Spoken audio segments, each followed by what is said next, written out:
Hey internets, it's Jake from Mini Terrain Domain, and this is MTD&D's Chult Personality, a D&D 5e Tomb of Annihilation weekly campaign right here on twitch.tv/Mini Terrain Domain, or you might possibly be watching on YouTube/Mini Terrain Domain. It is my distinct pleasure and honor to play with each of these fabulous players who are also fantastic DMs. I've played in every one of their games. Playing Vale Istafal, the half-elf paladin, it's Mike, the Piper. Playing Berlinia, the Asimir warlock, from Dice on Ice, it's Megan. Playing Ubo, the turtle monk, from RPG Construct and one half of the Something RPG-ish podcast, it's Drake. And finally, the lover of all my puns, it's Marquise from A Point of Inspiration playing Gunslinger Cole. Meh. I'll hold off on the holiday-themed puns for a while. So, quick recap. They're in Chult. Things are not going too bad, but not going too great. Only one character has almost died. It has left some lasting impressions on another player or character. Looking to solve the death curse that is making it impossible for characters to be resurrected. Anybody who has died in the past is no longer able, or is actually starting to die if they've been resurrected. And nobody can be resurrected. That's the gist of it. You guys are trying to solve the problem. You have gone from Port Nyanzaru up to Fort Beluarian, where you met with Liana Portier of the Flaming Fist and a representative of the military faction of Baldur's Gate to get a charter of exploration to give you freedom of passage through the jungles. You had a few encounters along the way with some troublesome sea hags, some deadly giant scorpions. You picked up a guide, Salida, who is earning her keep of, how much was it? $1 a day, I think you guys are paying her, or $5 a day or something like that. I hope you're paying her. We'll go with $1 a day. I like that a lot more than what it may have originally been. And when we last left them, you had negotiated with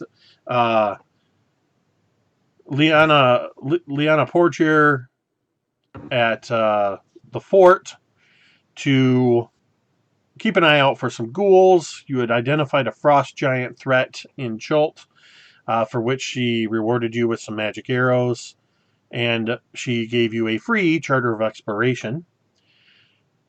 You were dining in the Great Hall, learning a little bit about Chult, when the fort was attacked by zombies, and you and your group fought off a zombie gorillan and a couple other zombies. But it was all in the day's work for the Flaming Fist. You all went to bed where you had a very strange dream that culminated in a vision of the heart of Ubtao. And then you woke up and began to prepare for your journey into the heart of Chult. And that's where we are now in episode 8, Into the Heart of Chult. It's morning. 4 days have passed since you arrived in Chult, and you've already had a very active 4 days, and you're just getting started. Salida is helping to secure some replenish your water and replenish your rations. There is the bazaar that is located. A few tradespeople and merchants are selling some items. So if there's any new supplies that you want to purchase with your meager gold supplies, tools or any of that items, you may do so. And if there's anything else or anybody else you want to talk to at the fort before you guys get heading back down to make a quick stop in Port Nyanzaru. All right. Gunslinger Cole. The first thing she's doing is going to the bazaar, and she's buying a set of cartographer's tools. Actually, she needs to be able to edit this map, and she needs to be able to make other maps on the fly, on the way, and not having these at the big oversight. So that would be her first order of business. Remind me, when you were meeting with the Flaming Fist, did you take the map out at all? No, we did not. But You've I only will. shown the map to Salida, correct? Correct. Okay. And we showed it to Aramis, Chult Thomas, whatever his name was. Joe Yeah. Thomas, yes. Yeah. Artist Simber. Artist, there we go. And has Dragonbait seen it then too? I'm gonna go ahead and say Dragon Bay has seen the map. Because Dragonbait is the Saurian, I forgot to mention, who is Artist Simber's companion, who he sent with you while he investigates a few things. So you guys got a nice little retinue. Anybody else want to pick up any particular supplies? I'd probably head down to where the armorers are located, and if it's entirely possible, just have a look to see if they have any studded leather armor, just for sale. Yeah, so you head to the kind of outside of the bazaar area over by where the temple was, where Ubo had, I think it was Ubo, Ubo had gone and kind of sat by the garden in the grass. And no, it wasn't Ubo. That was Vale. That was Vale. Yeah, Vale. That was me. Yeah, that was you. So you would know where the armorer is, having seen him over there. I'm gonna have you roll this. Roll me a D100. All right then. Oh boy, I'm totally unprepared, caught off guard, and I rolled a 57. So you're looking for Studded leather armor, and he does have it, and it costs 60 gold.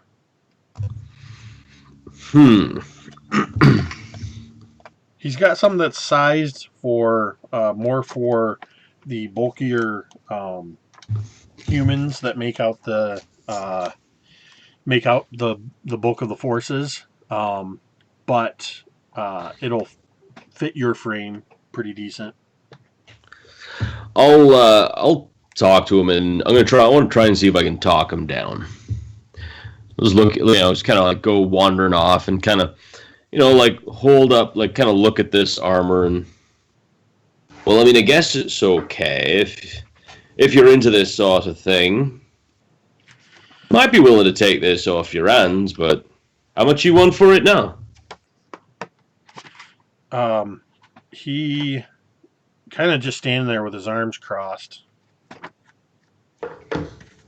Well, I'm looking through my notes here real quick. There we go. That's the wrong book. He, as you say that about, it's kind of all right. He basically kind of looks at you, looks you up and down, and he says, "You're welcome to comparison shop at the other armorers here at the fort." And then he kind of gives you a smart-ass smirk. Let me guess, you're the only one here at this fort, right? That's a good guess. 60 gold seems a bit dear, though. Surely you can come to something a bit, bit better. Come on. You might be new to bartering, but if you're trying to talk me out of my wares, perhaps you should offer a price. Fair enough. Well, I mean, it looks all right.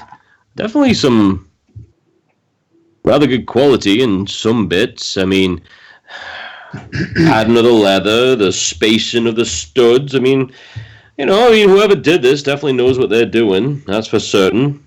You're damn right. Yeah, no, I mean, this would almost be in comparison to some of the larger cities, in the mainland. Yeah. Tell you what, 45 gold. Give me a persuasion roll. Don't fail me now. 12. From one of the bigger cities, you say? What city would you have in mind? What city does this remind you of? Oh, at least I would say Baldur's Gate. I mean, You've got some a of them. keen eye. No way. I apprenticed in Baldur's Gate. Get out. So what brings you to Chult, man? The weather? Conscription. Look, All right. I'll give it to you for 45, because you've got a keen eye. Ah, cheers, man. And I happen to like you. And if anything happens to you out there, I know one of the patrols will bring it back to me.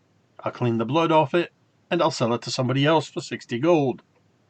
Tell you what, I'll do my best to get hit in the head, possibly, and not bleed on it so much.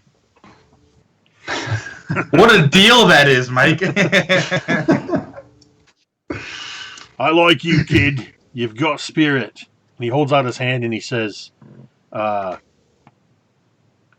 Corey, Johnny Drew,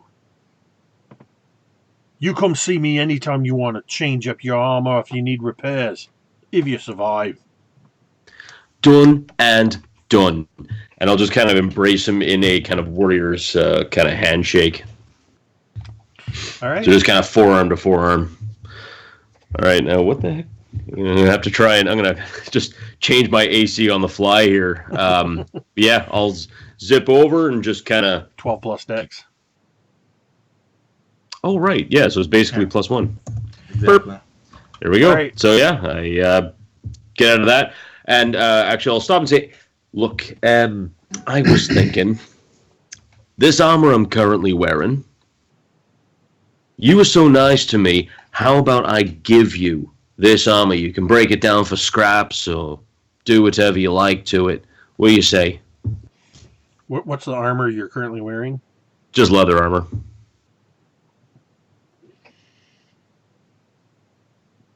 He'll take it. All right. Maybe there's no chance you could knock a bit more off then. Nah, I'm only joking. I'm only joking. I'm half joking. Quasi joking. Okay, I'm not necessarily joking. But that's all right. If you got somewhere I can get change, I mean, I wouldn't, get down to my skivvies in front of everyone, but I might make it a bit awkward.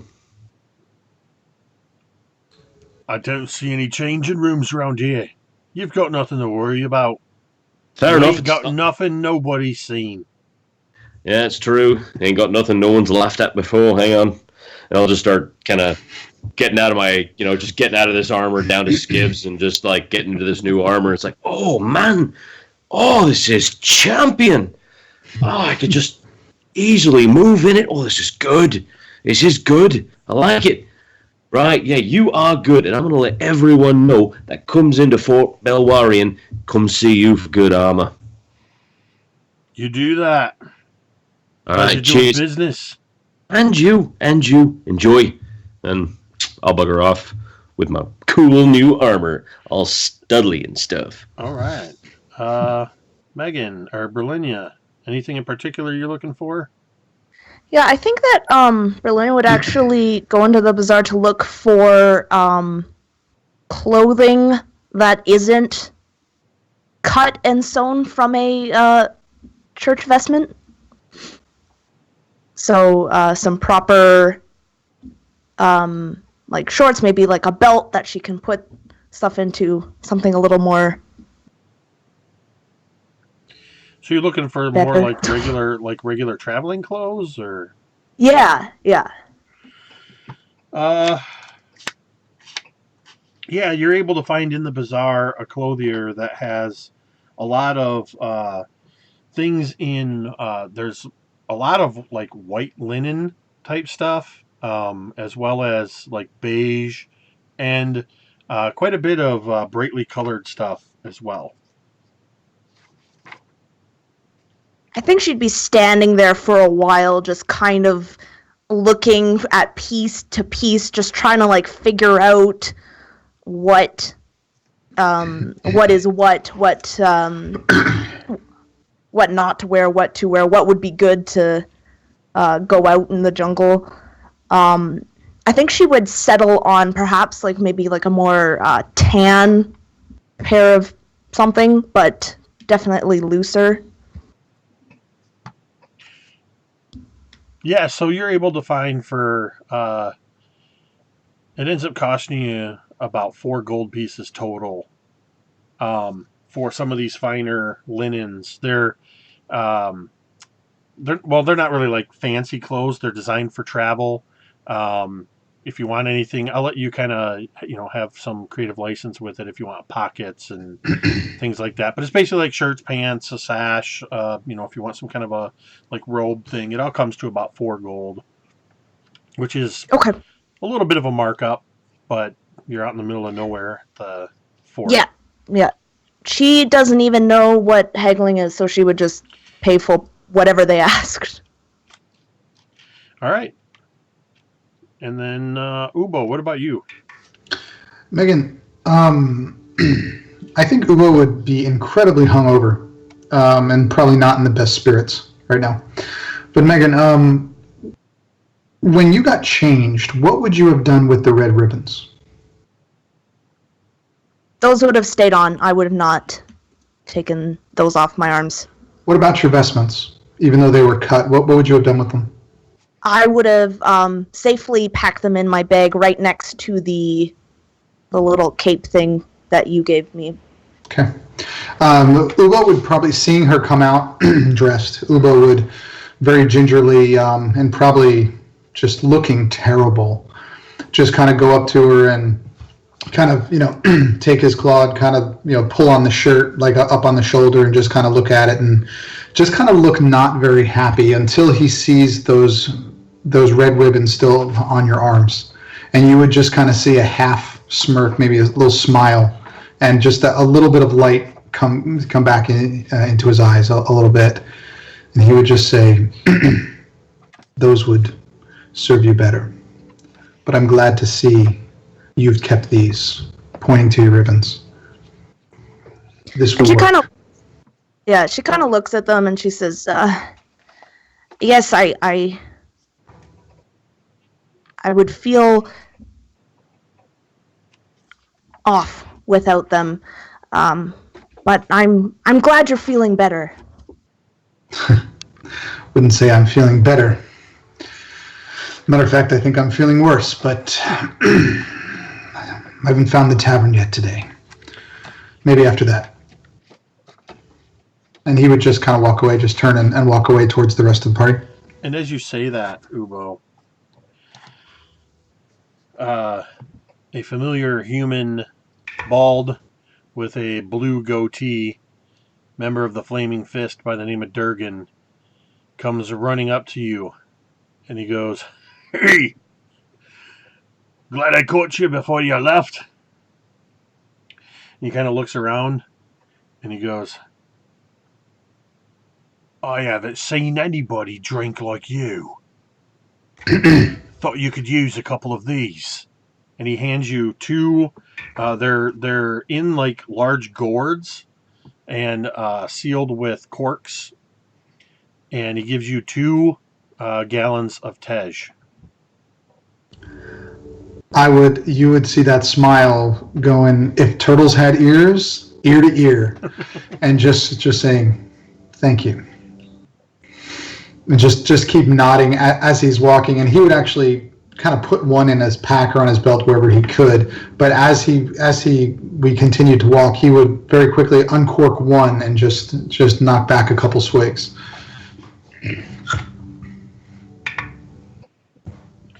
All right. And Salida and Dragonbait have both gotten all their stuff together, their packs, and are waiting by the gate for you. And Salida had kind of sketched out rather, on some scrap parchment, a kind of quick map of reference based on your conversations that your basic plan of attack is to head down through the jungle to back to Port Nyanzaru, purchase a boat, and take the river Shoshin Star down to the Aldani Basin and try to pick up the heart of Ubtao, which is your first primary destination, before swinging back up to Mesro.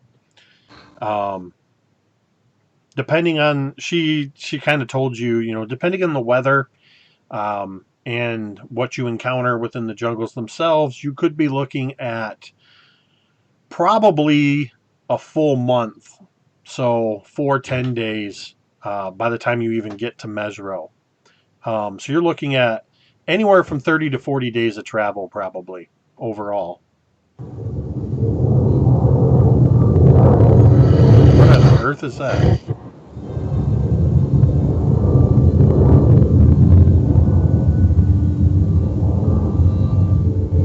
Whatever it is bloody epic. Yeah, whatever. I think it's coming from Drake's mic. What? My mic was muted. Are you watching something or listening to No. something? Oh wait, hold on. Is something about to crash into your home? Yeah. Because that's what it kind of That's sounds what like. I thought. Is it like- I thought a 747 was about to crash into somebody. There is a plane flying overhead. Was that it? But it's not that loud. Oh, it is loud. It was loud. Still? No. No. It was making me shake. I don't even live in Texas, so it's Wait, pretty. tell me this. Does this do it when I do this? I don't hear anything now. I guess it's a really good mic. Sorry. Maybe Picking up maybe planes turn and your shit. gain down a little bit. Anyway, That was crazy. Okay, sorry. I just wanted to make sure something wasn't wrong with the stream and that nobody was going to die on camera. where we at? So everybody's gathered up and ready to hit the road hiking through the jungle. Barker says the stream is haunted. It is. That was our first ghost. There's zombies out here, right? How could we have missed them? So, what you guys, your plan as you head down, you're looking at roughly, and you would be able to reference this on your own map. From Fort Beluarian to Port Nyanzaru, you're looking at probably 2 to 3 days through the jungle, assuming you survive. But Salida tells you, aside from the giant scorpions we ran into on the way over here, this far north, there's usually very little threat of dinosaurs and, what I would usually say undead, but we saw what happened last night. So I would just say, everybody keep your eyes open. About last night, in your opinion, when they were killing the undead outside, do you think it's going to be more on the way? Do you think they're looking around the forest right now? Do they normally strike during the day? There's no real rhyme or reason to the undead. They roam throughout the jungle. They have always been here for so very long. My guess would be that the activity of the frost giants in this area may have pushed them north toward the fort. Interesting. All right. Salida, can I see that map fragment you were working on? Absolutely. And she hands it to you. When she hands it to me, I want to take a spot in the shade and unfurl the actual master map I was given. And with my newly bought cartographer's tools, I'm going to trace her actual pathway onto our map, and then I'm going to use my cartographer's tools to make a survival check, basically to see if there's if I could predict if there would be any potential Grung civilizations, Grung villages around the path that we'll be taking, or other spots where I think creatures may be congregating and stuff like that. Ladies and gentlemen. What the? Yeah, that was Drake. Yeah, go ahead and do your check. Bet. All right. Money. That is terrible. That's a 12. I guess not terrible, but you're able to get the translate her map into roughly what it would be. It's more of a thumbnail sketch, so scale and proportion aren't right, but you get the general idea in relation to the other landmarks that you can see. You're able to kind of fill in. On your map, you don't even see the Eldani Basin. You can just catch the tip of the basin at the where the river Soshin Star kind of ends on your map. Yeah. You can make a pure from the hip guess that in the basin would be the most likely place for any kind of Grung civilization.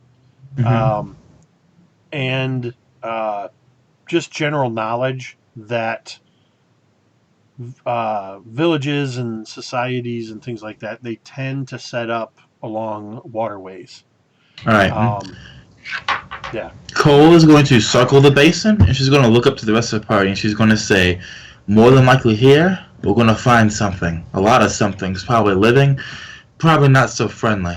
Do you guys want to avoid it or go through it when we get there? I would like everybody to roll I'm going to say wisdom or intelligence. Including me? Yeah, I want all of you. No, actually not you, Cole, because you weren't there. I want the other three to roll. I'm going to say intelligence. Just straight intelligence checks. And tell me what you come up with. And that's a big old 8 for me. Okay. I don't know nothing. Can you hear me, Jake? Yes. Okay, that's what's going on. My mic on this is set up, not my Yeti. I rolled a 12. I also rolled an 8. So, yeah, Vale and Berlinia don't think anything of it. Ubo, something is kind of just tickling at the back of your mind as Cole is talking. And then you remember when you were back on your first night in Chult, when you met the famed traveler and author Volo Godarm, and you were sharing some food and drink. He was telling you a few local legends. And you remember him telling you the legend of a peaceful tribe of fisherfolk long ago that were called the Eldani, and they angered Ubtao by catching and eating all the lobsters in a river. And the legend says that as punishment for their greed, they were all transformed into monsters that dwell in the Eldani Basin. And you recall this story as he mentions the Eldani Basin. She mentions the Eldani Basin. And I think Ubo would, as he's kind of taken another swig of Tej, that basin, that didn't that famous guy you bought the book from, didn't he say something about lobster people or a curse, or that's where they're going to be? He said something like that, didn't he? Are you drinking, Ubo? And he would hold his gourd and he would kind of look at Cole and go, uh-huh. Bishop. I don't know what you're talking about. I wasn't there that night, if you remember. So. But you bought the book from that guy. Isn't there anything in the book about lobster people, curses? Unfortunately, there's nothing in there about Chult whatsoever. Running into the hags was pure coincidence. And Ubo with this would get a little bit frustrating. But you two remember. I mean, Jake, if I'm reminding them, could they roll to see if they remember once I remind them? You don't even have to roll. It's up to you guys if you remember that once he tells you. Yeah. I'll leave it up to you to decide if you guys recall that story. Because it depends on how many Yaka beetles or Tej you were drinking. I mean... No. Oh, sorry. Go ahead. Sorry. Wasn't there that? Well, yeah. Well, right. Well, I remember that there was that Thunder Lizard race, and we ate beetles, and Brill doesn't like beetles. Oh, that reminds me. I have got to make scruncheons for the lot of you later. Hey, focus. No, I know. Right, and then what happened? The guy with the book came. We didn't buy it that night. The guy. That's right. He was a bit of a wanker. Yeah, that was him, and he talked about the fish and the lobster, and Ubo's trying to remember, but he's a little bit tipsy. It's just not coming out. It's on the tip of his tongue, but well, I remember something about an Aldani basin, but I mean, I don't remember what they were saying, like some type of legend or something. Okay, how about this then? Since one of you's drunk and one of you is too busy eating yucca beetles to remember, we're gonna go through it because I might find something about these. Oh, you said lobster people, Ubo? Yeah, lobster. All right. Probably something Isling there, something for me to discover, to put into the museum. We'll look at it. And if there's anything magic related to it, it might be related to Ubtao as well, which helps you out, Vale. So we'll definitely go through there then. He talks really fast. Hey, wait a minute. If we're going to the Aldani Basin, we should bring some lemon and a whole lot of garlic butter, right? I mean, why not? Just because. Vale. Yeah. Thank you. And then she rolls up the map and puts it into her pocket and stands up. And Salida says, "Is everybody ready to go? We have the entire day ahead of us. We can make cover much ground as long as the rain holds off. It is actually not even lightly raining today, at least so far. Though this early in the morning, it is actually quite warm already."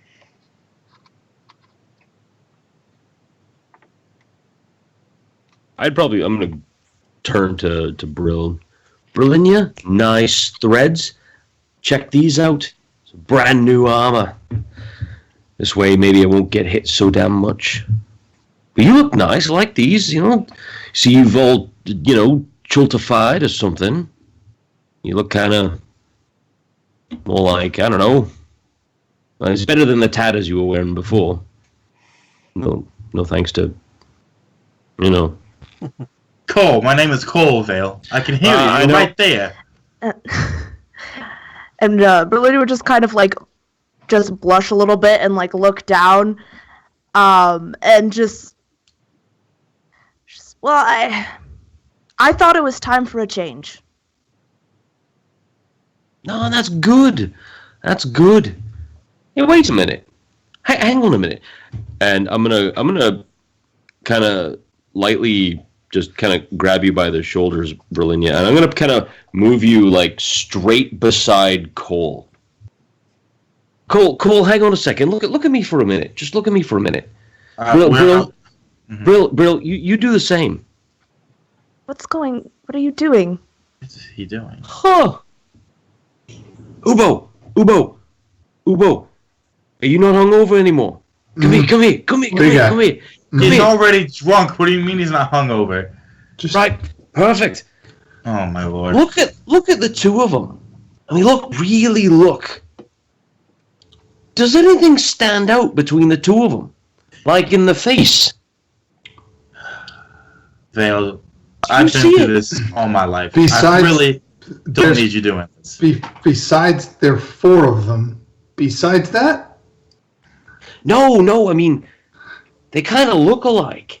Did you? I've never even noticed it because you've got the right, but I mean, I can see it. Yeah, I can almost see it. A little bit. I see it. Yeah. Cole takes a step back and she looks Brill up and down, giving her a classic Mean Girls look up and down. Then she looks back to you. She's like, "No, there's no resemblance at all." Oh, come on! I'm not saying I know it's only the morning, but are you the heat might be getting to you. No, it's not getting to me yet. Have you been drinking the water? The unpurified water? Or what's in Ubo's, Tej. Well, I'm not going to lie. If I was going to drink anything, Tej would probably be safer to drink than some of the water. But I will say this, though. I woke up this morning feeling really good. Like, really healthy. Like, really good. And so Mike, I'm ready for this. Mike, as you said, if you would be drinking anything, it would be Tej. Ubo's standing next to you. He takes that gourd and just kind of hits you in the chest with it and just kind of gives it to you. Yes! There's a good man. Well, if you're both done seeing things, can we get on the road maybe? Yeah. Let's 3 days down the river? All right. God, so, it's like you're trying to run through this or something. You got to step back. Well, I really don't want to be here much longer. We have a lot to do in the port. Dragonbait kind of pointedly steps up next to you, and you smell for the first time a hint of wood smoke. And not for the first time, you smell the aroma of ham. And since all of you have been around him this whole time, except Ubo, because of your time as a sea turtle and you're drunk, the other three, roll insight.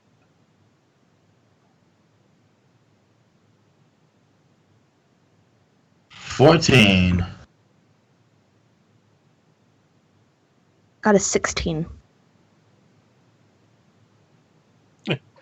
Mike's got a satisfied look on his face. I do. I just rolled in that 20. All right. So, Cole, you're either not bothering with it, or you just don't see a connection yet with anything from this particular smell.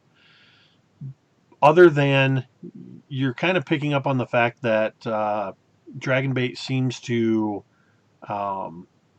release pheromones that put off different scents based on his mood.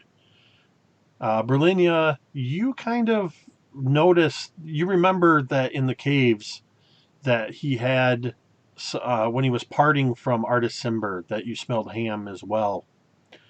And Vale, you pick up on Dragonbait's facial expressions, which aren't quite human because he's Saurian, but humanoid, and you catch something akin to worry or concern, along with the smell of ham.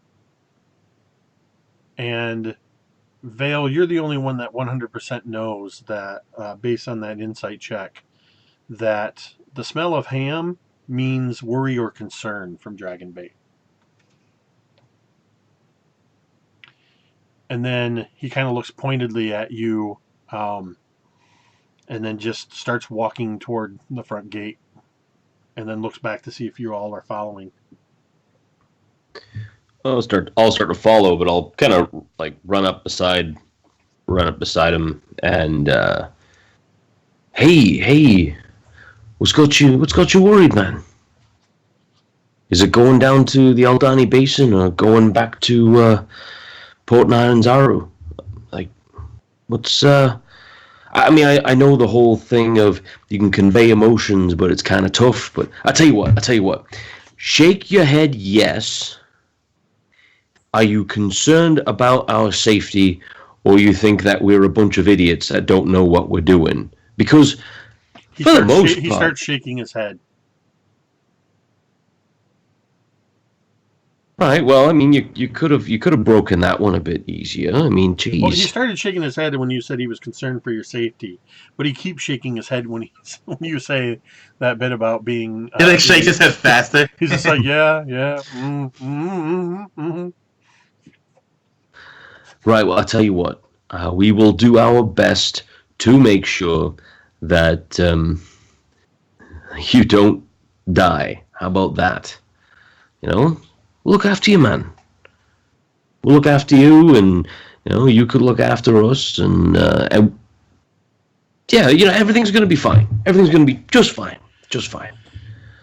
You catch more as he looks at you and kind of nods and smiles. You catch a stronger scent of wood smoke. And go ahead and roll an insight. Well, now that I've rolled this 20, it's probably going to be even crappier. Oh my god, no, it's not. Oh, that's a 21. Not nat, but 20. You suspect that this smell of wood smoke is tied to his connection, that he feels a connection with your party. You can't quite interpret it what it is because you've only smelled it a couple times, but it seems to be tied to a little bit stronger emotion. Well, we've got 2 to 3 days journey ahead of us. Shall we begin? And I would like each of you to do me a favor and roll a D100 and tell me what you get. I get whatever's not a bad thing. 23. I got 43. 59. Okay.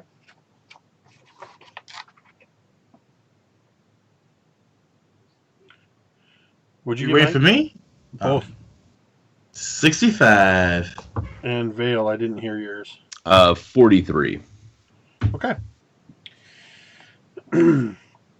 So you begin journeying through the jungles, traveling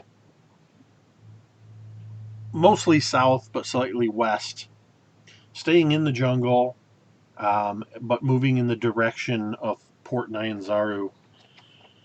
As you had planned all along to take, you took the Brazen Pegasus ship across the bay to get to the fort quicker, and then you wound up. You decided you wanted to experience the jungle. And that you are. It does not take long before you are all sweating profusely. And you find that you are needing to drink quite a bit of water in order to stay hydrated, because it is just ridiculously humid moving through this jungle. And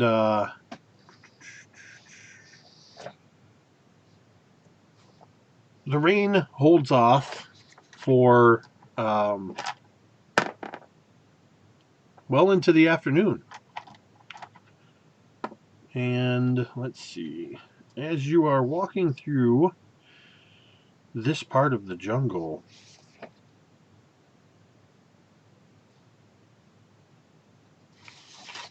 what do you guys... What is your guys' marching order? That's the word I want. What's your... are you doing anything tactical? Are you just walking along talking? How are you guys traveling through the jungle? I might just lead us first. I think we can all agree on that. Probably along with Dragonbait, or Dragonbait might be Brill, or Ubo might be Brill, but Tiefling Cole is going to be right up there with Salida, kind of like blazing the trail. Yeah, and I'd probably be just behind Salida, just kind of wandering and looking at stuff and looking at cool stuff, maybe seeing a cool rock or a cool flower. I'd be coming up the rear. I'd be the last one, just kind of walking very carefully. Because I don't have the sheet in front of me at the moment, I don't think so. Oh, that's the wrong one. I don't know what is everybody's passive perception, real quick.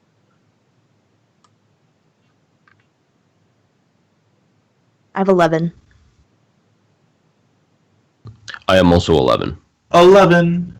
Oh, that's right. You guys are all 11s. What are you, Ubo? 14. Interesting. So it's past afternoon. I imagine you would have taken maybe either a walking break or would have stopped briefly around midday just to eat a little bit, drink some more water. And it's that point in the day where the sun is moving its way down towards the horizon, which is a little quicker when you're in the jungle as it's moving towards the canopy. The shadows are getting stronger under the canopy. And mosquitoes are buzzing around. It seems like you spend as much time sweating as you do swatting at various mosquitoes and insects buzzing around. You know, that annoying as they come to your ear and stuff. Dragon Bait's just kind of walking along with his hand on his sword hilt. Salida is looking to and fro, and whether it's the heat that's getting to you or what, don't know.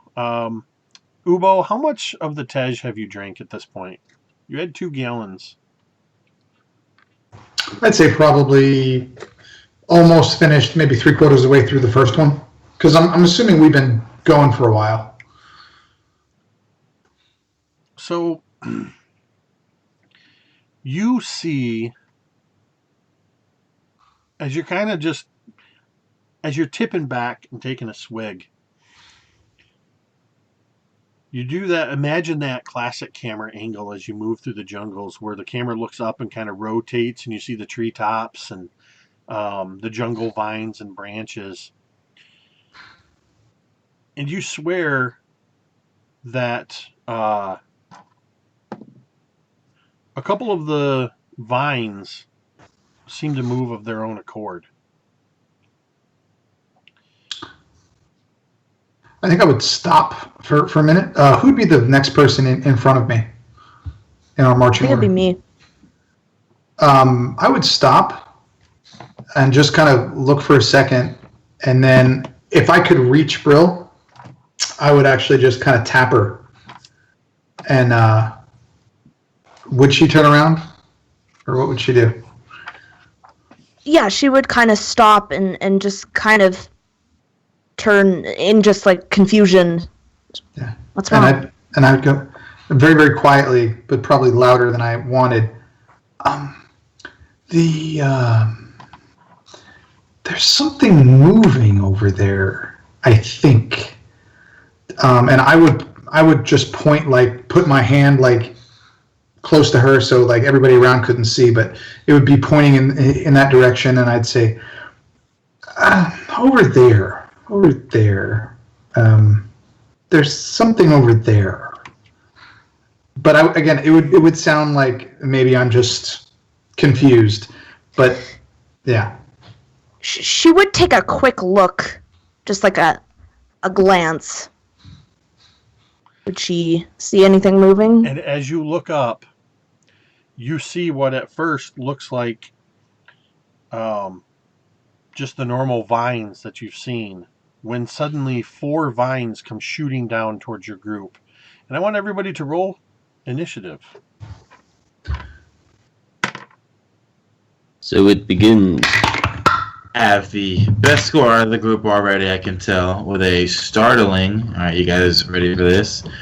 A 3, 4. Ooh, 4. All right. Nice. 14. That's 19. not possible. That's not possible either. I got a unnatural 20. So for everybody, basically Ubo's the only one not surprised by this attack. Nobody else saw it coming. Berlinia looked up just in time to see it happen. And what to your eyes appears to be 4 vines just literally shoot straight down from up above at your group. And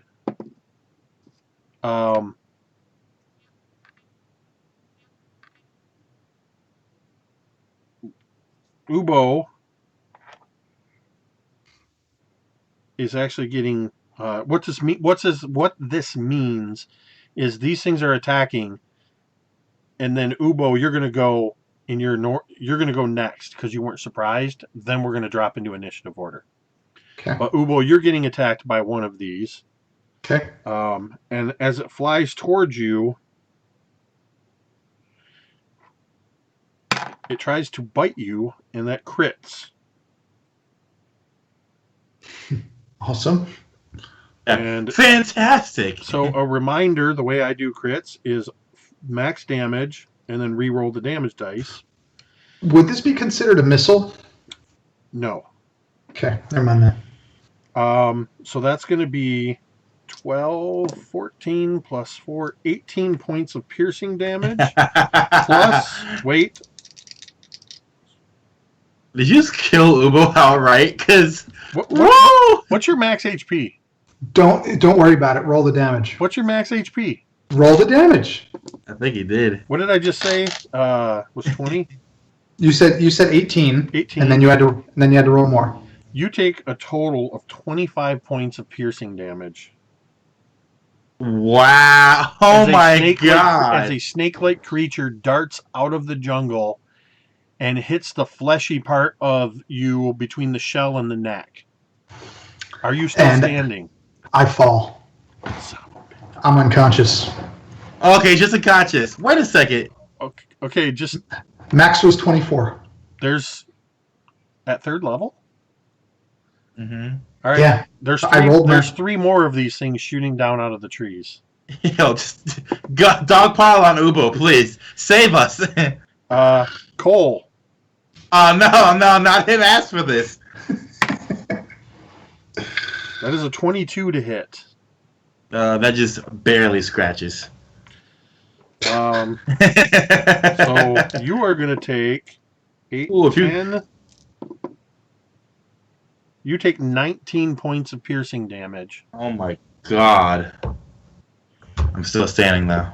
As the snake-like creature lunges at you and bites you. Oh,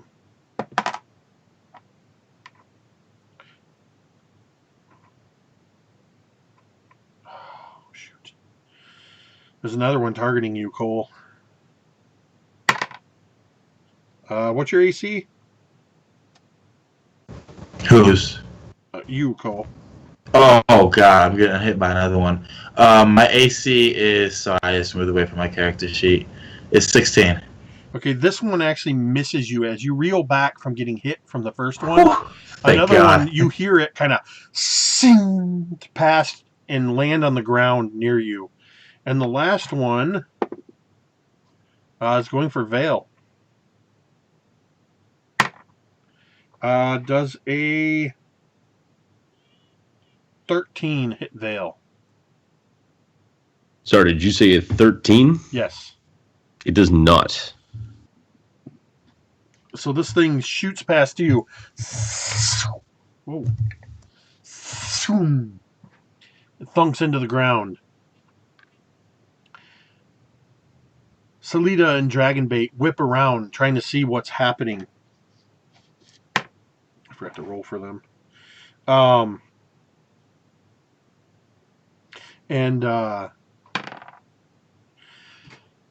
Ubo, you can't take a turn because you did. you're unconscious. Well, you can take a death save. You just put on. Did you just put on shades to deal with the death saves? Now, as a reminder, this is Meat Grinder, so you need a 15 or better to pass this death save. I got it. I got the shades on. We're good.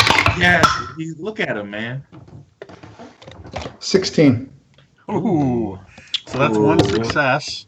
Spicy. And now we are going to drop into regular initiative order. And what you see all around you, those of you that are conscious, are these 15-foot-long slender snakes that even now you can see that their skin is shifting from the color of vines to the color of the brighter green of the ground foliage, and even some of the browns. It has a frilled head and massive fangs. And, yeah. It is Berlinia.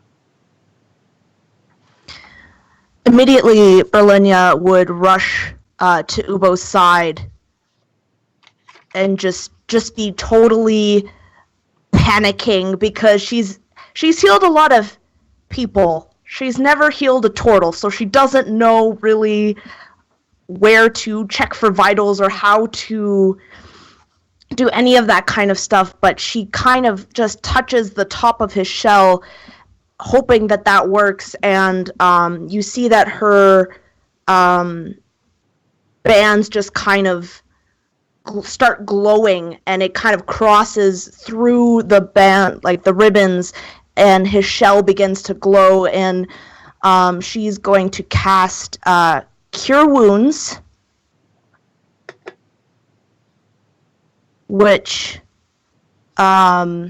heals 6, plus she's going to use her Healing Light ability, which means that I roll a 2d6, and that's how much you heal, as a bonus action. So do you want me to roll that, Jake? Yes. Yeah, anybody that's casting any kind of healing or drinking a potion, you'll roll your own heals. So that's 10, an additional 10 points of healing.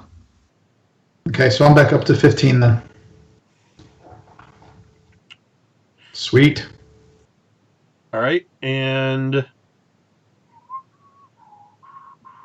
Vale, you're up.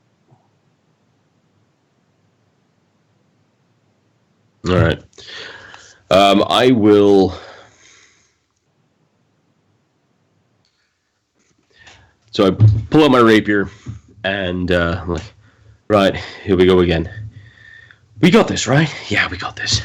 And I kind of focus on the one creature that tried to attack me, and be like, try to scare me. I'll show you scared, and then the rapier just starts to kind of glow, but with this very soft, muted light, and it almost looks like there's like black like forms kind of slithering around the blade as I go in to strike it, and I'm hitting it with a wrathful smite.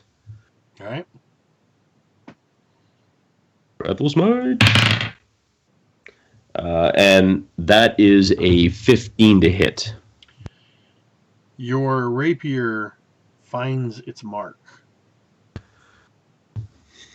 That was not cool. I was expecting yeah, you missed, dipshit.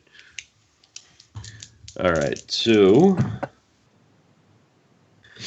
and that will be, it's not wonderful, but that's not bad. That would be, so it's 7 points of piercing damage and 5 points of psychic damage.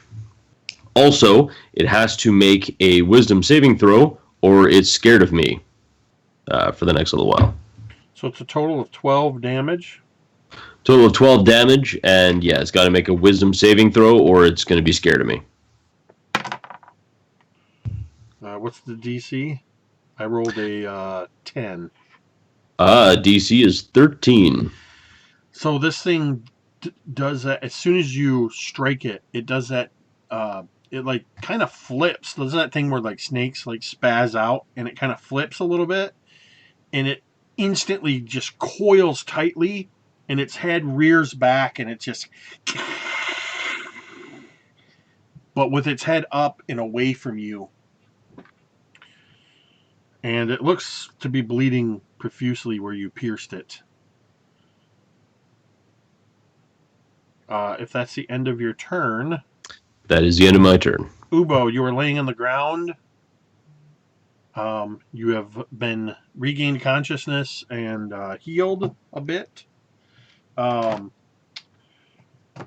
It will take you half your movement to get up, if that's what you wish to do, and do whatever you're going to do for a normal round. Yeah, I definitely want to get up. What's the closest one to me, Jake? About how far? The one that bit you is laying on the ground near you. Well, I want to do my damnedest with my staff to whack the shit out of it. So, let's see here. That's 14 to hit. That is a hit. Okay. I want to do that, and as a bonus action, I want to use an unarmed attack with my claw along with it. That's a 12 to hit. That misses. As you hit it, Okay. you kind of knock it back, and your claw swipes at air. Okay. Then on that staff, that's going to be 10 damage. As soon as I hop up, I see this thing on the ground, I kind of realize what's going on, and I just take both hands with that staff and just smash it into the ground as hard as I can. All right. See, that was Ubo. Gunslinger Cole. You got two of them right on the ground near you. One that bit you and one that missed you. And they're in melee range? Yes. Okay, so I imagine the camera is actually picturing the back of Cole's boots and the underneath side of her coat, right? You see blood dripping onto the soft loam of the jungle, and you see the twin snakes turning into their vine forms back into these frilled states, kind of moving hypnotically before her. She takes a step back and then another, her feet sliding through the softness of the mud, and the camera slowly moves upwards, and as it's moving upwards, it's turning around her as well. And you can see where the snake bit into her side, and we go back a few seconds to when it bit and how it crunched the bones of her ribs. The blow was tremendous. The blow was nearly fatal, and she's holding that wound right now. And it continues moving up till it gets to her face, and she is sweating and she is breathing hard, and more than a little bit of blood is dripping down from her mouth. She pulls the blood away. She pulls her hand away, and she sees it died. And then she sticks it into her pocket, still looking at these snakes, and shakily pulls out a handful of blue powder.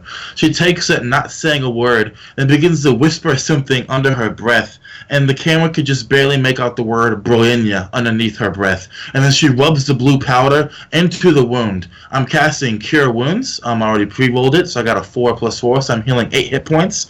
When she pulls away her hand, you see the blue powder burning with this bright light, and then the bright light fades, and you can see, not all of it, but a lot of the flesh damage, at least, kind of repaired. She then knows she's staying toward these twin snakes. She cannot break away from them without being slaughtered by them. Her eyes flick up to dragon bait at Salida, and she hopes they see her eyes and the desperation in them so they can help her. In reaction to your desperate visual plea, Salida begins to draw her scimitar. Dragonbait, quicker on the draw, has his massive sword that he pulls from his back. Whoosh, and it makes an audible sing as he leaps over towards you, Cole. And he takes two attacks, one at each of these snakes, 2 quick swipes. And the first strike is true. And the second strike, let me just double check this, is also true.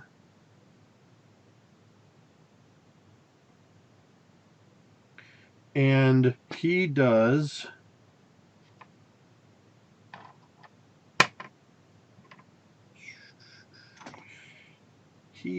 a total of 12 points of damage to the first one. And with that second strike, he does 13 points to the other one. So just 2 quick slashes, cutting gashes into these. Salida comes running past, and she is going to take with her scimitar and see if she can finish them off. And both of them are going for these two because you were the closest to them. So she also makes 2 attacks. And she gets a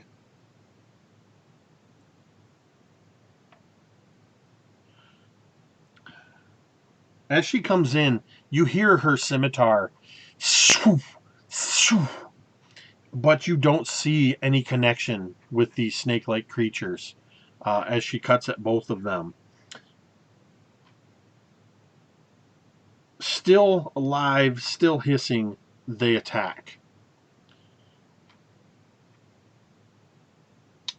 And let's see, there's 3 of you around there, so Salida is getting attacked by 1. It misses. Jake, I will say the one that I had caused to be frightened, the only thing it can do is move away, or at least go as far away as possible, because it is now in a frightened state. All right. Chicken shit snake. The second one misses as it attacks at Dragonbait. The one that you scared, you see it from its coiled position. Like a spring, it shoots upward 30 feet into the trees. And Vale, make a perception check with advantage.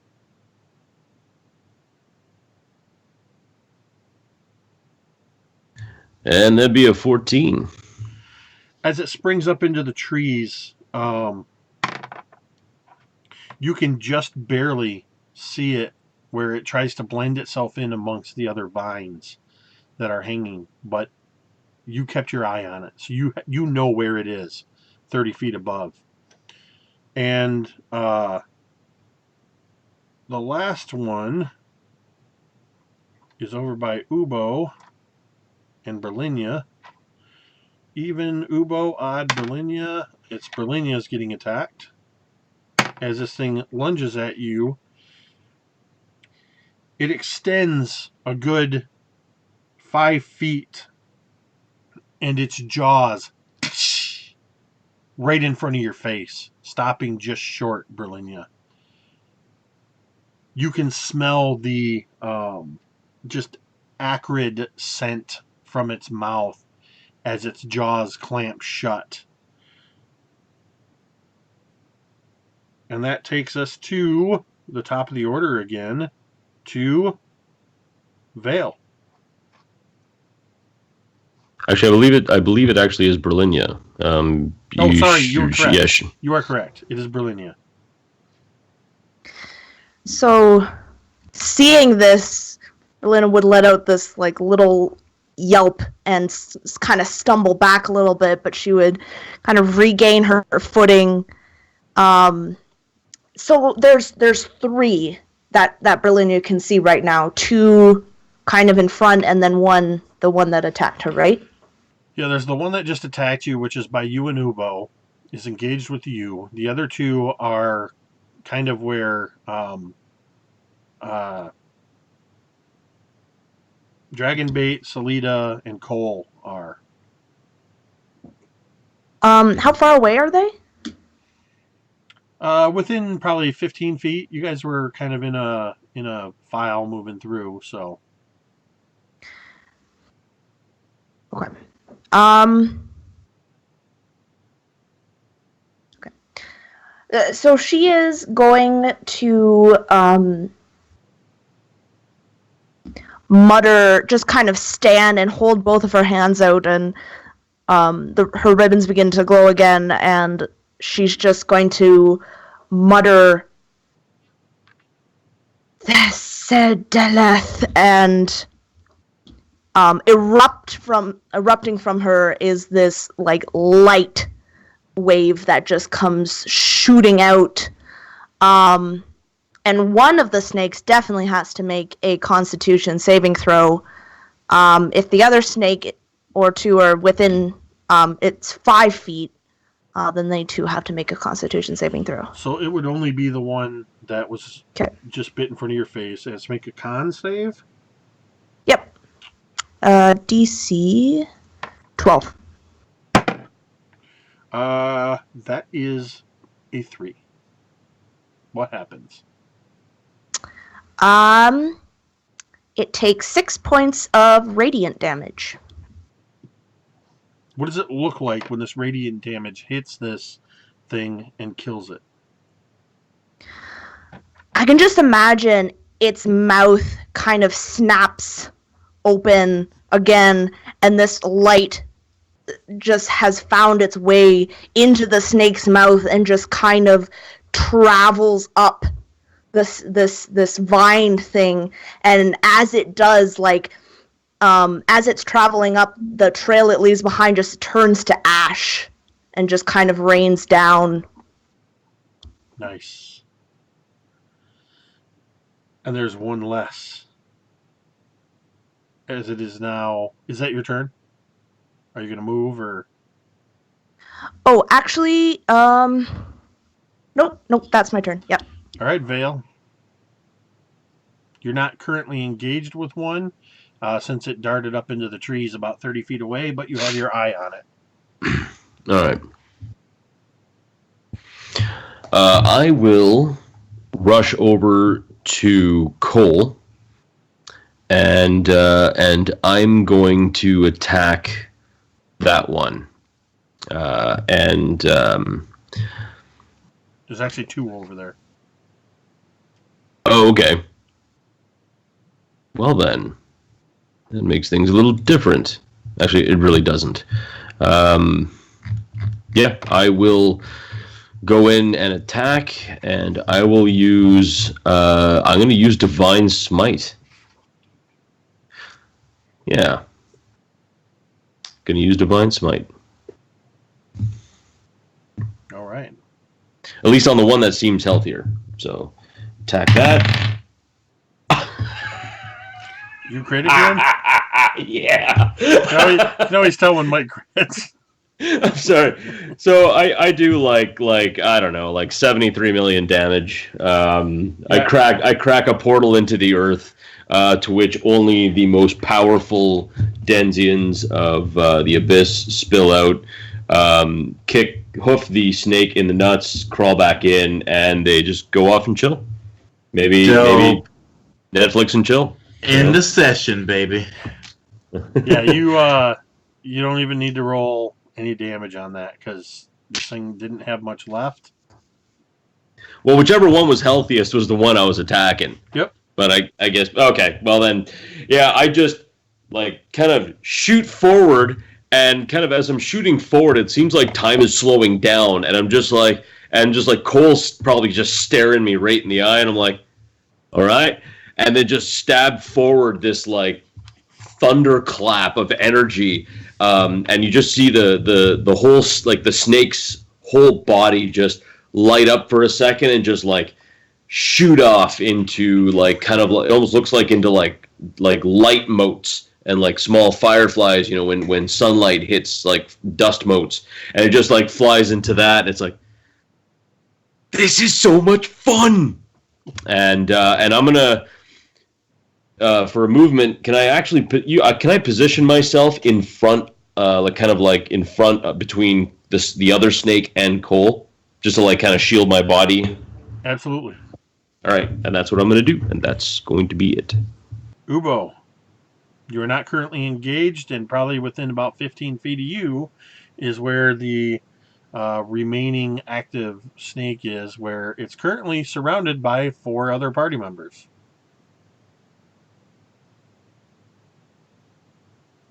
I'm going to do the same thing, start with my staff, but I am going to spend one key point in order to do a flurry of blows after it. So with the staff, that's 17 to hit. That's a hit. And I'm going to roll the other 2 real quick. That's 12 to hit. That's a miss. And 13 to hit. Well, that's a miss. Okay. So with the staff, again, he just coming in, he probably jumps very kind of awkwardly and just lands with the staff on it. With that, matter of fact, I think he would probably try to hit it up, like almost like lift the snake up in the air. The staff would do, again, another 10 damage. Would that take care of it? Yes. Okay. So with that, even though the other strikes didn't hit, what I would imagine is as he came in, he would like golf swing this thing with the staff, and like it would go up, and he would almost accidentally lose his staff, and his hands almost drop it. But as this thing comes down, he would take both of his claws and just go like that. So like literally, there's 3 different pieces of this hitting multiple party members in that little group. Like I imagine a big chunk of it smacks Cole in the head. And just stuff like that, and Ubo just kind of sits there, like not really sure what just happened, but happy. And those, pretty much all of you in the vicinity smell from dragon bait a faint hint of, or rather a strong hint of lemon and tar. As he quickly begins looking around and looking up. And after a moment, he kind of... There's no sign of the other creature. And you are effectively out of combat. Cole stumbles back once, twice, thrice, and then she reaches out with her arm and she grabs the nearest tree, and she slowly slides down it, and as she does so, you can see the blood smearing the bark as she comes to basically squat/sit at the base of the tree, holding her side, slightly shaking, and whispering something under her breath. I'm going to go over to Cole, and using the last spell slot I have, I'm just going to clap her on the shoulder, and I'm going to cast Cure Wounds, which I just got to double check if it's a D8 or not. Oh yeah, so 1D8 plus 3. Let's see. Do we get the good stuff? Yes, actually that's not bad. So you heal yourself for 10. I'm gonna just look at you. Cole, you all right? Do you need? Go ahead. Do you need something more? I imagine as you touch her, it's like a supernova of relief, kind of like flushes through her body for a second, and you see her lips kind of crack into a smile, and she looks at you and she says, "You got a golden touch there, holy boy." No, don't say that. I hate paladins. They're such tossers, they're always walking around with the flashy armor and the shiny hair, always saying, well, gits. I know, I think I've been traveling with one for the last week, but anyway, and with that, she kind of like grabs you, or she reaches her hand out to you so you can kind of like pull her to her feet, and when you do so, she quickly runs a hand through her hair, and it takes out her water, looks at it, and looks at Ubo, and she says, "You have any more of that tetch?" Ubo at this point would have actually sat down, and I think one of his gourds would have actually broken, and I think with that he would just kind of come to very quickly and just kind of look down and grab the other gourd, uncork it, and just kind of hand it up. She takes it, and as she's taking a swig from it, she's looking to Salida and saying, "What the fuck were those things?" They were Yakuli. They are very difficult to see. They have properties very similar to chameleon, virtually indistinguishable from the vines and the trees from which they hunt. And she looks around at the ash of the one that Berlinia torched, and the few scales that remain from the divinely smited one. And then she looks at the shredded remains of the one that Ubo dealt with. You all are beginning to show the spirit of Chult, and perhaps tremendous potential. It is such a pity you destroyed the Yakuli.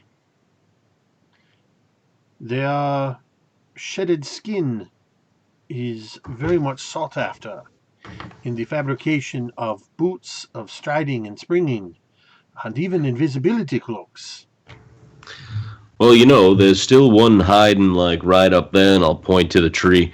If you want to go get him, be my guest, but I'd rather not stick around here. I would be surprised if it is still here, but I guarantee you there are probably hundreds, if not thousands, of Yakuli in these jungles. You can add that in your journal entry next to giant scorpion, perhaps. Cole's eye twitches when she says that. I think it might be wise if we rest here for maybe an hour or so before we continue on. If you are well enough to travel after that, we shall continue. We still have a few hours of daylight left. Been a long time since I've had broken ribs. I think a little sit down would be nice. I think that sounds grand. So you guys, go ahead. No, go ahead. I was gonna say you can go ahead and take a mechanically take a short rest. So you can use any abilities or healing hit dice for that, and then if there's anything else you want to do RP wise during this. Cole's back to full for reference. Yeah, I think Berlinia would just be like flitting from person to person, just like making sure that they were okay and doing any healing if necessary. So if anyone doesn't get up to full, just let me know. When you go over to Ubo, he would be just kind of sitting, kind of with his elbows on his knees, just kind of leaning forward. And when you came down, he still needs a little bit of healing, by the way. But he would just look down and in a very soft voice, he would say, "Is that what did you see that night with the scorpions? What did you see? I don't know if it's the same." And you can see like a look of pain, discomfort flash across Berlinia's face.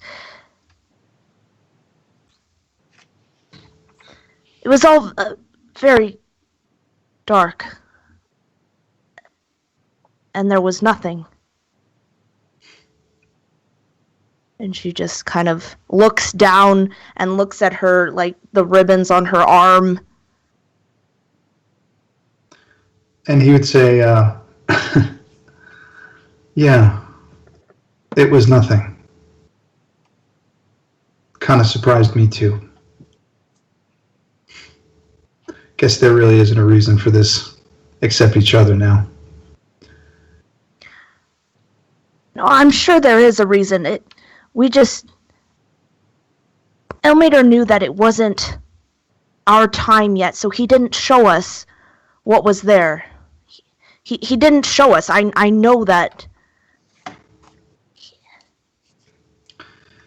And Ubo with that would just kind of pick his head up, and he would look at Vale, and he would look at Cole, and he'd say, I apologize for before. Thank you for saving me." You're all right, man. So what was wrong with you anyway? What were you so upset about? And he looks up at Brill, as if almost to say, "Should I tell them?" Like you would see that look, like hesitation and fear. I don't know. Hold on, let me see what I would do. Hold on. He would ask you, Brill, do you think they should know?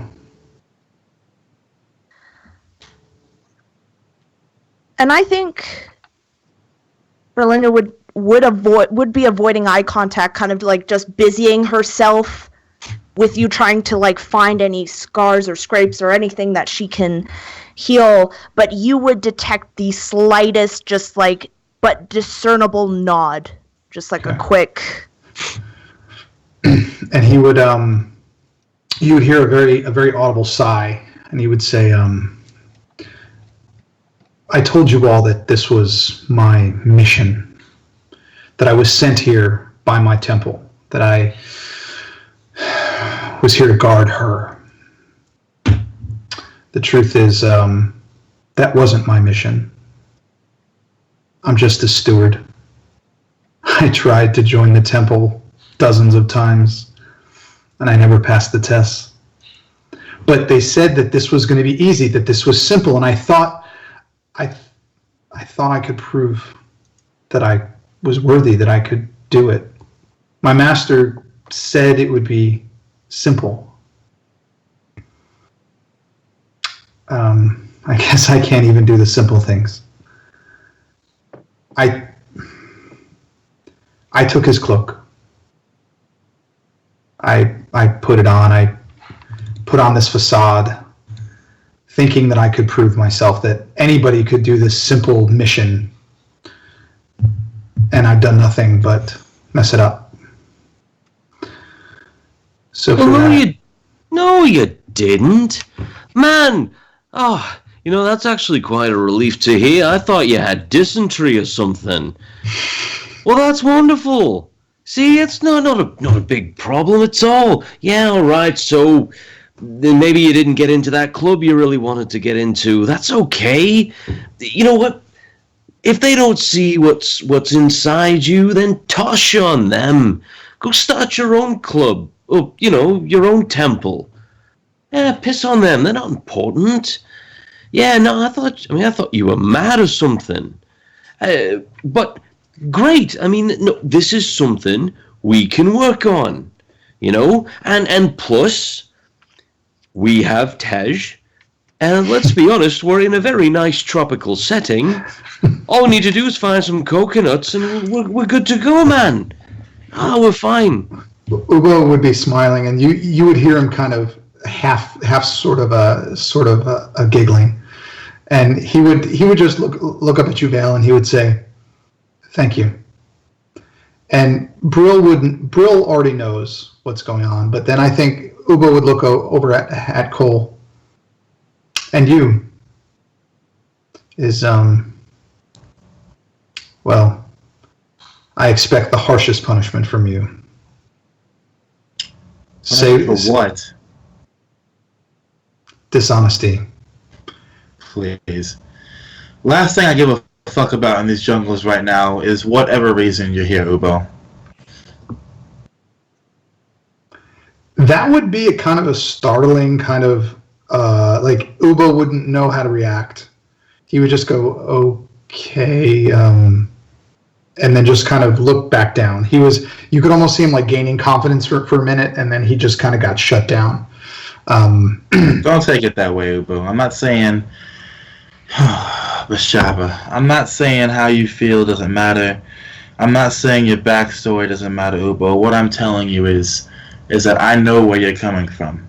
I, of all four of us, know where you're coming from. Well, if all of us understand each other, I would like to have another chance to be with you to prove what I can do, because I know I can do better. If you'll have me.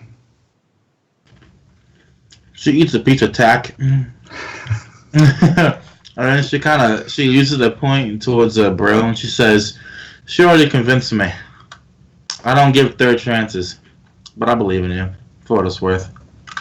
Kind of. This tack sucks." And then I think with that, he would reach his hand out to you, Brill, and you would know what he's asking for. He's asking for the cloak. And I think that as you hold your hand out and you look down, you would notice that Brill is gone, but it's already laying beside you, neatly folded. And I think with that, in more dexterity than a huge turtle should probably have, you can see him kind of throw it over his shoulder and clasp it where it was before. And he would stand with this confidence that none of you have seen, and just kind of take it all in, and just like a deep breath, and just kind of nodding. Okay.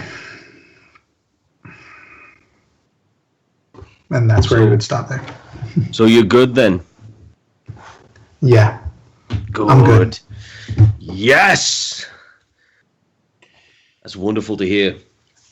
We didn't want to have to eat you, and now that we like you, we're definitely not going to eat you. Well, I always wondered if you tasted actually like turtle. I mean, does anyone else know? I mean, does turtle taste like turtle? Val. Don't ruin the moment. Gotcha. Hey, once you say that, Vale, if you look towards Cole, you see her like slowly nodding her ass like she's read about this. By the way, how you feeling? How you feeling, Cole? Need a bit of a top up or something? She sucks her teeth and she stands up and dusts herself off.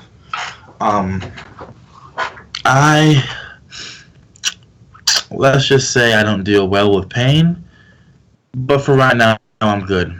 So let's keep on trekking. All right, no worries. Well, good. And by the way, I was able to sneak a couple of extra rations. Is anybody hungry? I'm hungry. I'm going to pull out some jerky. Does anybody want any jerky? I think I've got some jerk beef, jerk chicken. This one is... No, that's beetle. And I kind of toss it out to the side. Her tail, Cold Tail, wraps around the beetle from the air, and she takes that for her ration. Nice. Ubo, chicken, pork, beef. Whatever. Beetle's gone. Right. I've been eating all day, and I need something to soak up this tej. Pork it is. There's nothing better than soaking up alcohol than, well, it's not exactly bacon, but you can pretend. How about you, bro? What's your fancy? As long as it's meat. Because they don't really... You can't really have, like, I don't know, like turnip jerky or nothing. And she just kind of like smiles and she just shakes her head. She says, "No, I'm okay, thank you." All right, no problem. I'll tell you what, I will save you the beef jerky because beef jerky is always the best. Chicken jerky is like, well, it's like biting into a belt, but it's good. I'll just start gnawing on the hardened chicken jerky. Brill would go and kind of sit over in the corner once everyone is healed and looked after, and she would just kind of go and sit in the clearing and just kind of take out this book and just begin writing in it. And you can see her ribbons kind of beginning to glow ever so slightly. And I think with that glow, would it be possible, Megan, maybe in this fight, one of those ribbons maybe came untied or loosened or something like that? I think Ubo, seeing that, because the glow would kind of catch his eye, he would go over and he would kneel down next to you and use his very large claws to actually very, very gently kind of tie it back up. He wouldn't say a word. He would just bend down and tie it back up. Actually, what you would see, if as one of them kind of came undone and came a little loose and kind of fell, is you would see very, very angry-looking burns and scars and almost an indentation of the flesh of where the ribbons were. And if you were to touch it, she'd kind of like snap back and just look at you really... sorry,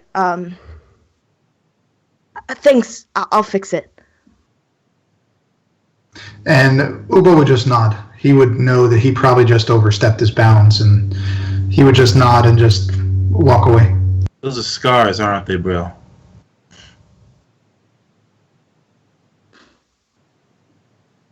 Brill's ears would just begin to redden. What's the name of your temple? They just called it the Temple of Ilmater. Where is it at?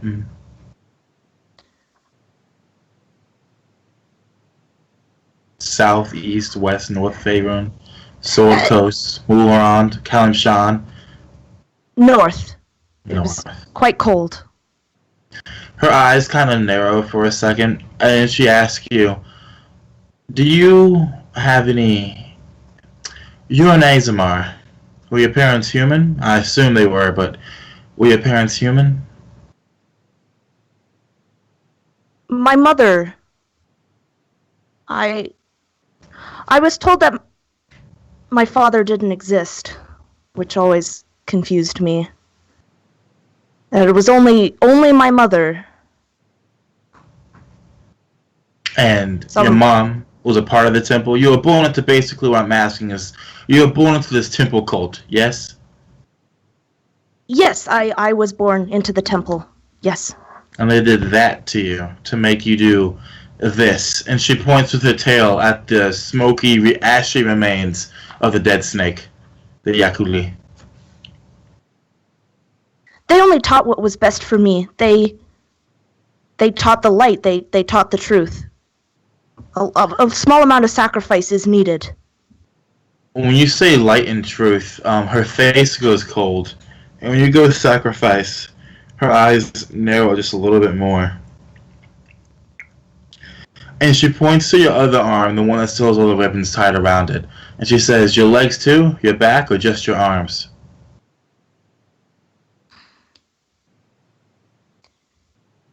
Just my arms. Interesting. And she's kind of stammering and her voice kind of wavers. And with that, Ubo would actually try to stand between you guys, and he would say, "Okay, Cole, that's enough revelations for today." Her eyes slowly trail up Ubo's body until they get to the black turtle eyes that he has, and she holds his gaze for a moment, wanting to press harder, wanting to know more about this temple, purely from an academic standpoint, but when it's slowly becoming personal, the more she knows Berlinia. But for right now, she relents, and she nods her head and she says, yeah. We'll talk more back at the port. Safer there anyway. You guys ready? Berlinia would just nod her head very vigorously. Yes, let's go. I'll walk over to Berlinia and hold I'll get up and hold my hand out to, and if she were to take it and get up, I'd just say, "Don't worry. Some stories, it's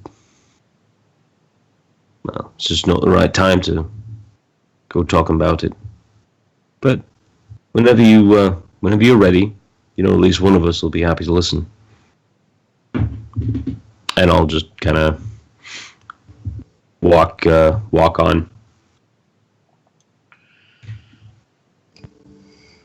And all four of you gain a point of inspiration for me not having to do anything for the last 15 minutes and having a fantastic use of a short rest to get to know one another a little bit better.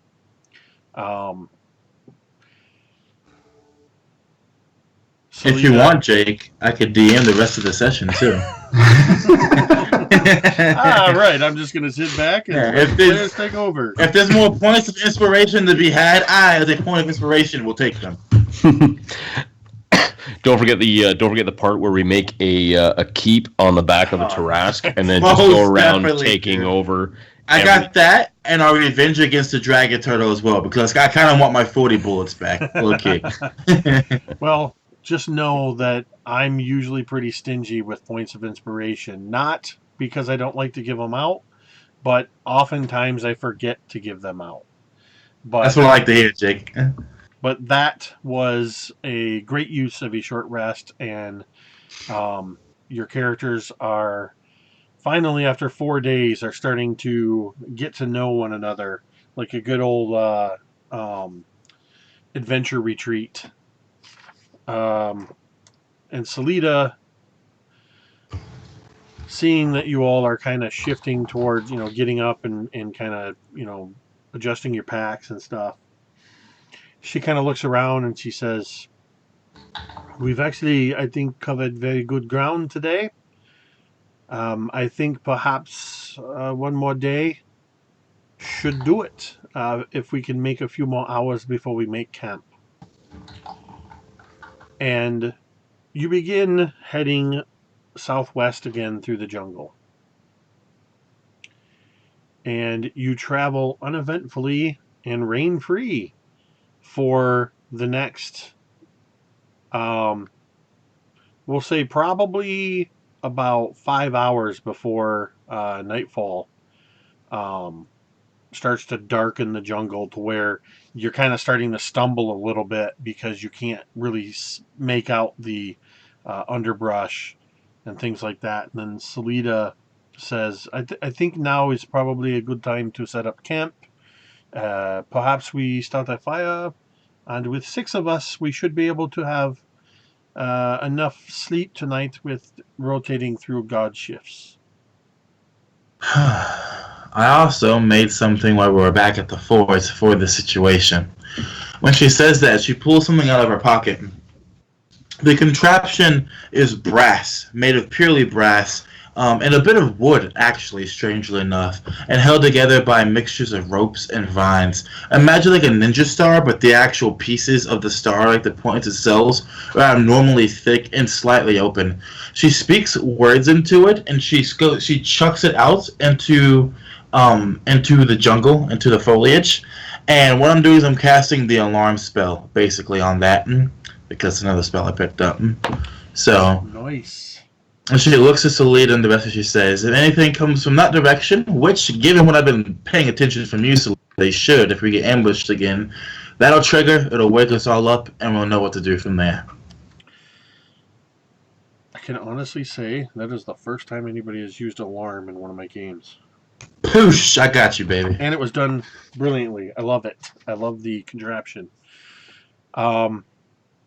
So, how would you guys like to do your guard shifts? Who's going to be taking the first, middle, and last? I think Ubo would take the first one. He would be eager to help. He'd be eager to kind of pull his own weight. Brill would volunteer to take the last. Cole will go third, actually. I'll take first. And kind of in between a couple of you, Dragonbait and Salida also take shifts. Can I make it so that basically Cole goes right before Berenia? Okay. Yeah.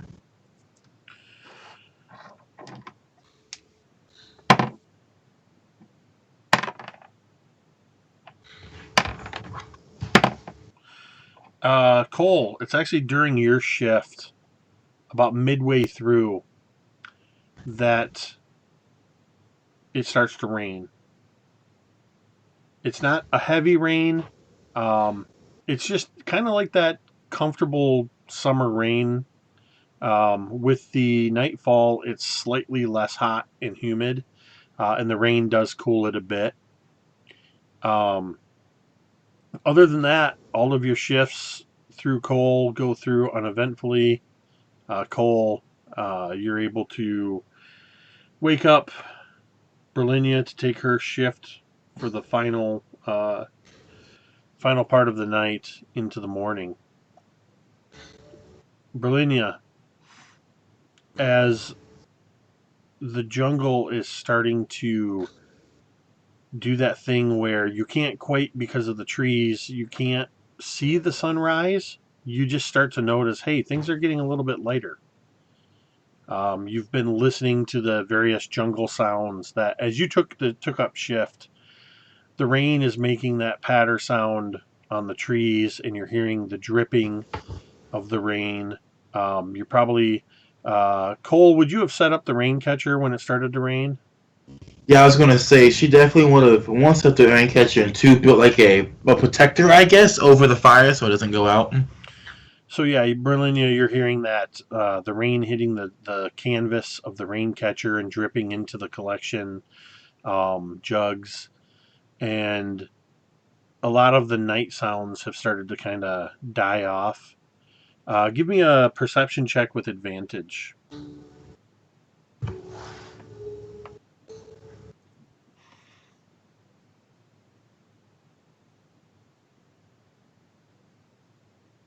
That is a 15.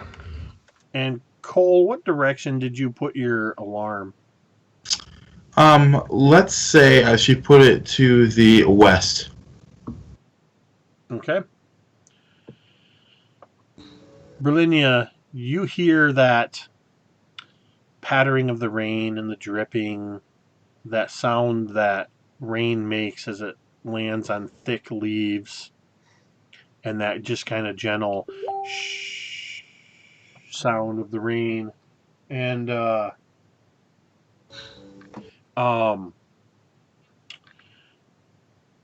you start to make out some other additional sound, just kind of a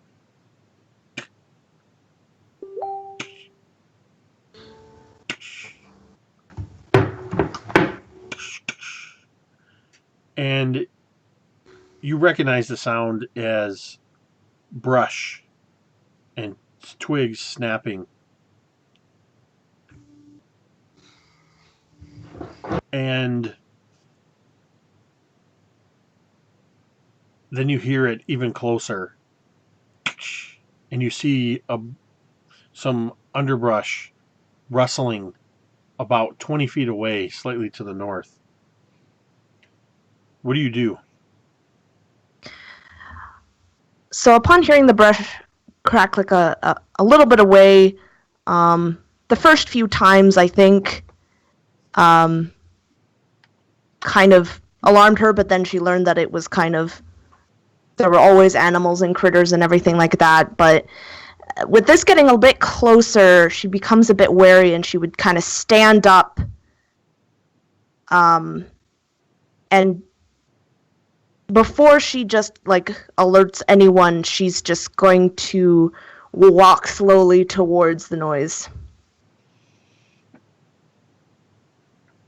You start walking towards the sound. And the brush is a little bit.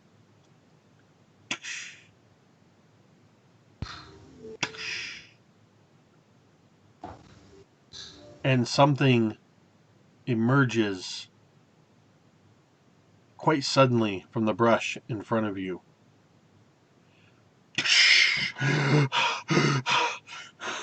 It's a rain-soaked, bearded man wearing a red shirt, suspenders. His backpack is torn to shreds. He has brush in his hair, twigs and stuff sticking out of his beard. And he runs out and he runs right into you. And he grasps at your clothes as he looks into your eyes and he says, "Run!" And then you hear thump, and he goes and collapses at your feet, an arrow sticking out of his back. At that moment, Cole, what sound does your alarm make? It's like this slow charge up, just and then a very loud ping, followed by Cole's voice saying, "Danger!" And as you hear that sound, And Berlinia screaming. you all start to rouse very quickly. Readying weapons, jumping to your feet, looking around. And from within the brush all around you, and with that sound of danger, does it just say danger the one time, or does it repeat? Yeah. It would be repeating for about a minute until everyone started to wake up. So you kind of hear that Cole's voice going, "Danger! Danger! Danger!" From all around you in the brush, you hear that, and the brush starts to part, and then you start to hear,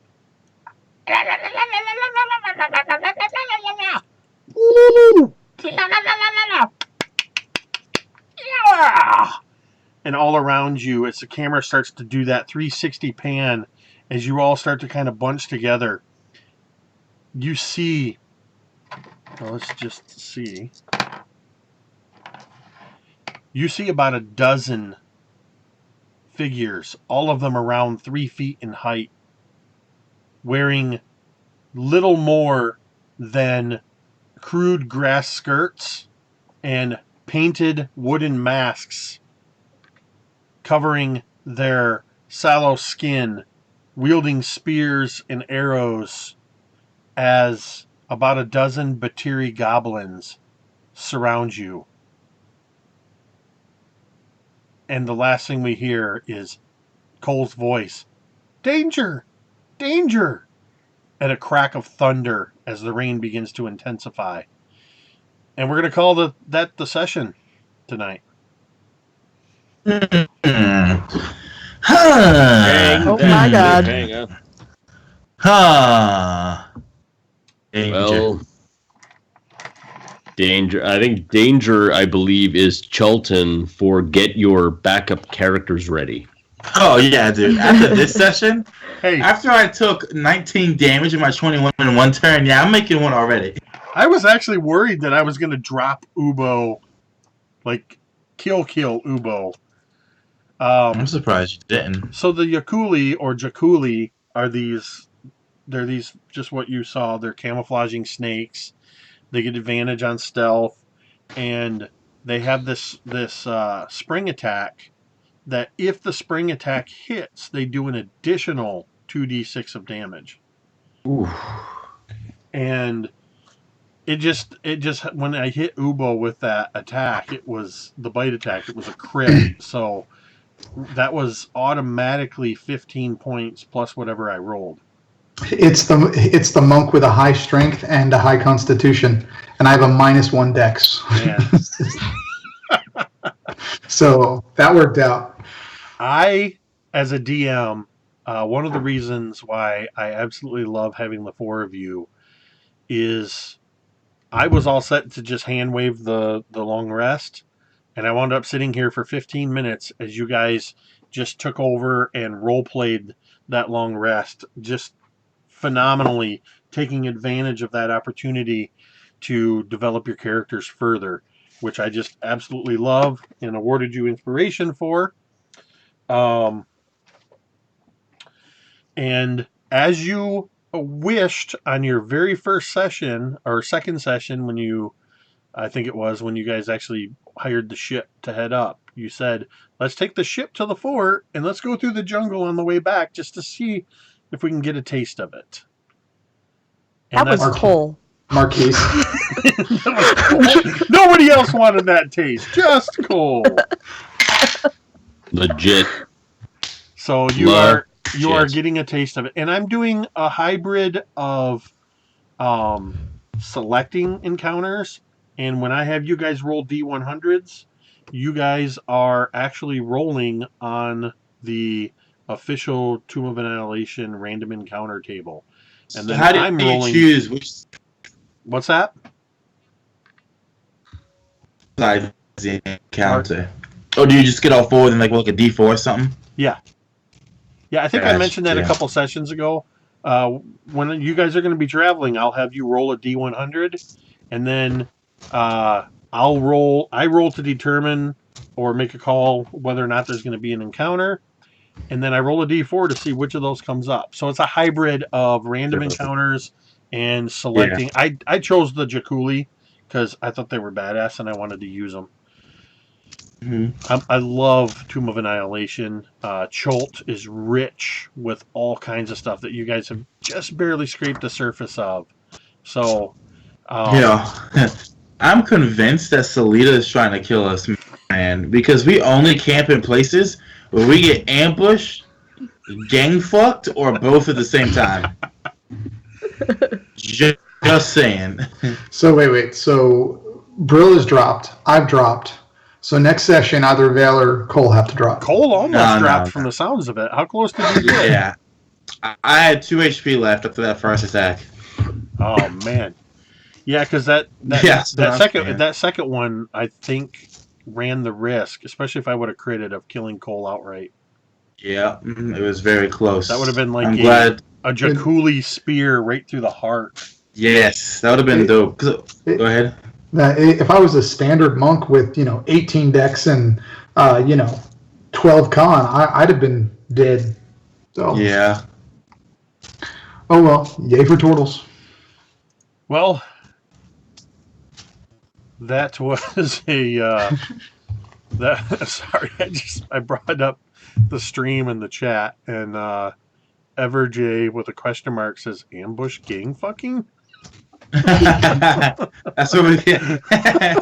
Ambush. You might have missed that one. Yeah, that's the kind of game we got going. Yeah, we got a Jakuli ambush gang fuck going on for those who want to watch the stream. So that's a new encounter for me. New encounter for me. By the way, Drake, go ahead. Drake, I totally forgot to mention this. I meant to mention it at the beginning of the session. Because I do allow inspiration to stack, you have an additional point of inspiration, because in our last session 2 weeks ago, in our pre-game, there was a word that was used, like twat twizzle or twizzle twat nozzle. Twat nozzle. That I challenged anybody that could slip that in without breaking, that you would get a point of inspiration, and Drake actually did it in character at the fort. So I forgot to award you your point of inspiration for that. So if I use ambush gang fucking, do I get a point of inspiration as well? Oh man. Yeah. Because I can already think of 4 ways to use that in our situation right now. Of course you can. Of course you can. Oh man. All right. So I want to thank, first and foremost, I want to thank Mike, Megan, Marquise, and Drake for another phenomenal session. I